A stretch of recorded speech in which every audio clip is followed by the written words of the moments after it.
ಸಾಹಿತಿ ಕಮಲಾ ಹಂಪನ ನಿಧನಕ್ಕೆ ಶಿಡ್ಲಘಟ್ಟ ತಾಲೂಕು ಕನ್ನಡ ಸಾಹಿತ್ಯ ಪರಿಷತ್ ಸಂತಾಪ. ಶಿಡ್ಲಘಟ್ಟ. ಕನ್ನಡದ ಹಿರಿಯ ಸಾಹಿತಿ ಕಮಲಾ ಹಂಪನ ಹೃದಯಾಘಾತದಿಂದ ಶನಿವಾರ ನಿಧನರಾಗಿದ್ದು, ಅವರ ನಿಧನಕ್ಕೆ ಶಿಡ್ಲಘಟ್ಟ ತಾಲೂಕು ಕನ್ನಡ ಸಾಹಿತ್ಯ ಪರಿಷತ್ ವತಿಯಿಂದ ಸಂತಾಪ ಸೂಚಿಸಲಾಯಿತು. ತಾಲೂಕು ಕನ್ನಡ ಸಾಹಿತ್ಯ ಪರಿಷತ್ ಹಾಗೂ ವಚನ ಸಾಹಿತ್ಯ ಪರಿಷತ್ ವತಿಯಿಂದ ನಗರದ ಶ್ರೀ ವಾಸವಿ ವಿದ್ಯಾಸಂಸ್ಥೆಯ ಆವರಣದಲ್ಲಿ ಶನಿವಾರ ಸಂಜೆ ಶ್ರದ್ಧಾಂಜಲಿ ಕಾರ್ಯಕ್ರಮವನ್ನು ಏರ್ಪಡಿಸಲಾಗಿತ್ತು. ಮೃತರ ಗೌರವಾರ್ಥವಾಗಿ 2 ನಿಮಿಷಗಳ ಮೌನಾಚರಣೆ ಮಾಡಿ ಶ್ರದ್ಧಾಂಜಲಿ ಸಲ್ಲಿಸಲಾಯಿತು. ಕಸಾಪ ಅಧ್ಯಕ್ಷ ಪಟೇಲ್ ನಾರಾಯಣಸ್ವಾಮಿ ಅಧ್ಯಕ್ಷತೆ ವಹಿಸಿ ಮಾತನಾಡಿ, ಕನ್ನಡ ನಾಡು ನುಡಿ ಭಾಷೆಗಾಗಿ ಸಾಹಿತ್ಯ ಕ್ಷೇತ್ರದಲ್ಲಿ ಅವಿರತವಾಗಿ ಸೇವೆ ಸಲ್ಲಿಸಿ ಬೋಧಕರಾಗಿ, ಸಂಶೋಧಕರಾಗಿ, ಸಾಹಿತಿಯಾಗಿ, ಪ್ರಾಚೀನ ಕೃತಿಗಳ ಅನುಮೋದಕರಾಗಿ, ಜೈನ ಧರ್ಮದ ಭಾರತೀಯ ಲೇಖಕರಾಗಿದ್ದ ಕಮಲಾ ಹಂಪನ ಅವರ ನಿಧನ ಕನ್ನಡ ಸಾಹಿತ್ಯ ಲೋಕಕ್ಕೆ ಆದ ಬಹುನಷ್ಟ ಅಂತ ಹೇಳಿದರು. ಮೂಡಬಿದಿರೆಯಲ್ಲಿ ನಡೆದ 71ನೇ ಅಖಿಲ ಭಾರತ ಕನ್ನಡ ಸಾಹಿತ್ಯ ಸಮ್ಮೇಳನದ ಅಧ್ಯಕ್ಷತೆ ವಹಿಸಿದ್ರು. ಇವರ ಸೇವೆಯನ್ನು ಗುರುತಿಸಿ ದಾನ ಚಿಂತಾಮಣಿ, ಅತ್ತಿಮಬ್ಬೆ ಪ್ರಶಸ್ತಿ, ನಾಡೋಜ ಪ್ರಶಸ್ತಿ, ಕನ್ನಡ ಸಾಹಿತ್ಯ ಅಕಾಡೆಮಿ ಪ್ರಶಸ್ತಿ ಸೇರಿದಂತೆ ಇತರ ಪ್ರಶಸ್ತಿಗಳು ಲಭಿಸಿವೆ ಅಂತ ಹೇಳಿದರು. ನಮ್ಮ ಕನ್ನಡ ಭಾಷೆಗೆ, ಕನ್ನಡ ಸಾಹಿತ್ಯ ಭಾಷೆಗೆ ಅಪಾರವಾಗಿರ್ತಕ್ಕಂಥ ಒಂದು ಹಾನಿಯನ್ನ ಉಂಟಾಗಿದೆ. ಯಾಕಂದ್ರೆ ಹಲವಾರು ಕವಿತೆಗಳನ್ನ, ಕವನಗಳನ್ನ, ಕಾದಂಬರಿಗಳನ್ನ ಇವರು ಬರೆದಿದ್ದಾರೆ. ಲೇಖಕರಾಗಿ, ಪ್ರಾಧ್ಯಾಪಕರಾಗಿ, ಪ್ರಾಚೀನ ಕೃತಿಗಳ ಅನುವಾದಕರಾಗಿ, ಜೈನ ಧರ್ಮದ ಭಾರತೀಯ ಲೇಖಕರಾಗಿ ಇವರು ಕೆಲಸವನ್ನ ಮಾಡಿದ್ದಾರೆ. ಇವರ ಗಂಡ ಕೂಡ ಹಿರಿಯ ಸಾಹಿತಿಗಳು ಹಂಪ ನಾಗರಾಜ್ ಅಂತೇಳಿ.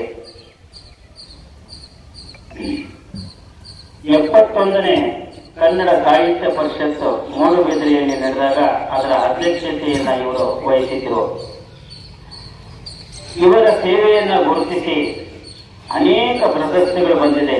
ದಾನ ಚಿಂತಾಮಣಿ ರಾಜ್ಯ ಸರ್ಕಾರದಿಂದ ಗೌರವ ಪ್ರಶಸ್ತಿ, ಅತ್ತಿಮಬ್ಬೆ ಪ್ರಶಸ್ತಿ, ಹಂಪಿ ಕನ್ನಡದಿಂದ ನಾಡೋಜ ಪ್ರಶಸ್ತಿ, ಕನ್ನಡ ಸಾಹಿತ್ಯ ಅಕಾಡೆಮಿ ಪ್ರಶಸ್ತಿ, ಸಾವಿತ್ರಮ್ಮ ಪ್ರಶಸ್ತಿ, ಸ್ವರ್ಣ ಕವಿ ಪ್ರಶಸ್ತಿ, ಹೀಗೆ ಅನೇಕ ಪ್ರಶಸ್ತಿಗಳು ಬಂದಿವೆ.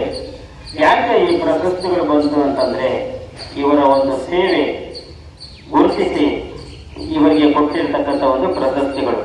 ಹಾಗಾಗಿ ನೀವು ಕೂಡ ನಿಮ್ಮ ಜೀವನದಲ್ಲಿ ಒಂದು ಗುರಿಯನ್ನು ಇಟ್ಕೊಂಡು, ಈಗೆಲ್ಲ ನೀವೆಲ್ಲ SSLC ಮಕ್ಕಳು, ನೀವು ಗುರಿಯನ್ನು ಇಟ್ಕೊಂಡು ಇವತ್ತಿನಿಂದಲೇ ನೀವು ಸ್ವಲ್ಪ ಮೊಬೈಲ್ಗಳನ್ನ ನೀವು ಹೆಚ್ಚು ಬಳಸದೆ, ನೀವು ಚೆನ್ನಾಗಿ ಓದಿದ್ದೆ ಆದ್ರೆ SSLC ಪರೀಕ್ಷೆನಲ್ಲಿ ಅತ್ಯುತ್ತಮ ಅಂಕಗಳ ಪಡೆಯೋದ್ರಲ್ಲಿ ನೀವು ಹಿಂದೆ ಹೋಗೋದಿಲ್ಲ.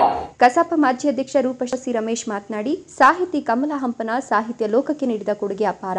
ಸಾವಿನ ನಂತರವೂ ಅವರು ದೇಹವನ್ನು ದಾನ ಮಾಡಿ ಆದರ್ಶಪ್ರಾಯರಾಗಿ ಸಾವಿನಲ್ಲಿ ಸಾರ್ಥಕತೆ ಮೆರೆದಿದ್ದಾರೆ. ಅವರು ಕ್ರಾಂತಿಕಾರಿ ಚಿಂತನೆಯನ್ನು ಹೊಂದಿದ್ರು. ಸಾಮಾಜಿಕವಾಗಿ, ಧಾರ್ಮಿಕವಾಗಿ, ಸಾರ್ವಜನಿಕವಾಗಿ ಹೇಗೆ ಬದುಕಬೇಕು ಅನ್ನೋದನ್ನು ತೋರಿ ಇಹಲೋಕ ತ್ಯಜಿಸಿದ್ದಾರೆ. ಅವರ ಸಾಧನೆ ಜೈನ ಸಾಹಿತ್ಯದಲ್ಲಿ ಅಪಾರವಾಗಿದ್ದು, ಜೈನ ಸಾಹಿತ್ಯ ವೈಶಿಷ್ಟ್ಯವನ್ನು ಜಗತ್ತಿಗೆ ತೋರಿಸಿದ ಕೀರ್ತಿ ಇವರಿಗೆ ಸಲ್ತದೆ ಎಂದರು.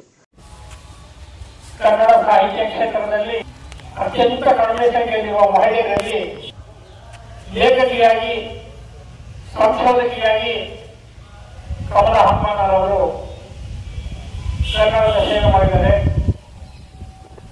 ಗಾದೆಯರು ಮಾತು ಹೇಳ್ತಾರೆ, ಹುಟ್ಟು ಆಕಸ್ಮಿಕ, ಸಾವು ಖಚಿತ.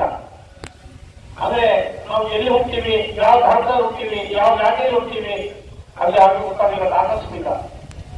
ಹುಟ್ಟಿದ ಮೇಲೆ ಸಾವು ಖಚಿತ. ಒಂದಲ್ಲ ಒಂದಿನ ನಾವು ಸಾವು ಅಪ್ಪಬೇಕು.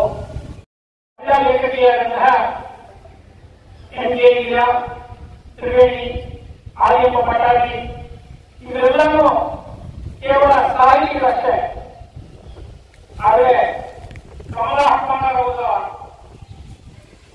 ಒಂದು ಸಾಹಿತ್ಯ ಸೇವೆಯ ವಿಭಿನ್ನ. ಕಥೆಯನ್ನು ಬರೀಬಹುದು, ಕವನಗಳನ್ನು ಬರೀಬಹುದು, ಆದರೆ ವಿಮರ್ಶಾತ್ಮಕ ಲೇಖನಗಳನ್ನು ಬರೆಯೋದು ಕಷ್ಟ ಇದೆ. ಸಂಶೋಧನಾ ಕೃತಿಗಳು ಮಾಡೋದು ಕಷ್ಟ ಇದೆ. ಈ ಭಾರತದಲ್ಲಿ ಜೈನ ಸಂಪ್ರದಾಯ, ಜೈನ ಸಂಸ್ಕೃತಿ ಅತ್ಯಂತ ಉತ್ಕೃಷ್ಟವಾಗಿದ್ದರೂ ಸಹ ಜೈನ ಸಂಸ್ಕೃತಿಯ ಬಗ್ಗೆ ಯಾರು ಗ್ರಂಥ ಬರೆದಿಲ್ಲ. ಇವರು ಇಡೀ ಭಾರತದ ಮೂಲೆಯಲ್ಲಿ ಸಂಚರಿಸಿ ಜೈನ ಸಂಸ್ಕೃತಿಯ ಬಗ್ಗೆ ಅತ್ಯಂತ ಉತ್ತಮವಾದ ಒಂದು ಕೃತಿಯನ್ನ ಸಂಶೋಧನಾ ಕೃತಿಯನ್ನು ರಚಿಸಿ ಈ ನಾಡಿಗೆ ಕೊಟ್ಟಿದ್ದಾರೆ. ಭಾರತದ 8 ಭಾಷೆಗಳಲ್ಲಿ ಈ ಕೃತಿಯ ಒಂದು ಭಾಷಾಂತರ ಆಗಿದೆ. ಈ ವೇಳೆ ಕಸಾಪ ಮಾಜಿ ಅಧ್ಯಕ್ಷ ಕೃನಾ ಶ್ರೀನಿವಾಸಮೂರ್ತಿ, ಶಿಕ್ಷಕ ವೆಂಕಟಸ್ವಾಮಿಯವರು ಕಮಲ ಹಂಪನವರ ಸಾಹಿತ್ಯ ಸೇವೆಯ ಕುರಿತು ಮಾತನಾಡಿದರು. ಕಾರ್ಯಕ್ರಮದಲ್ಲಿ ವಿಸ್ಡಮ್ ನಾಗರಾಜ್, ಟಿಟಿ ನರಸಿಂಹಪ್ಪ, ಶಿವಕುಮಾರ್, ಹರೀಶ್, ಅಮರನಾಥ್, ಸಂಜೀವ್ ರೆಡ್ಡಿ, ನಾಗಭೂಷಣ್ ಕೆಂಪಣ್ಣ, ರಾಮಾಂಜಿ, ಶಿಕ್ಷಕ ಕೆಂಪಣ್ಣ, ಮಹಮ್ಮದ್ ಬೇಗ್ ಸೇರಿದಂತೆ ಗರುಡಾದ್ರಿ ಮಂಜುನಾಥ್ ವಿದ್ಯಾರ್ಥಿಗಳು ಹಾಜರಿದ್ದರು.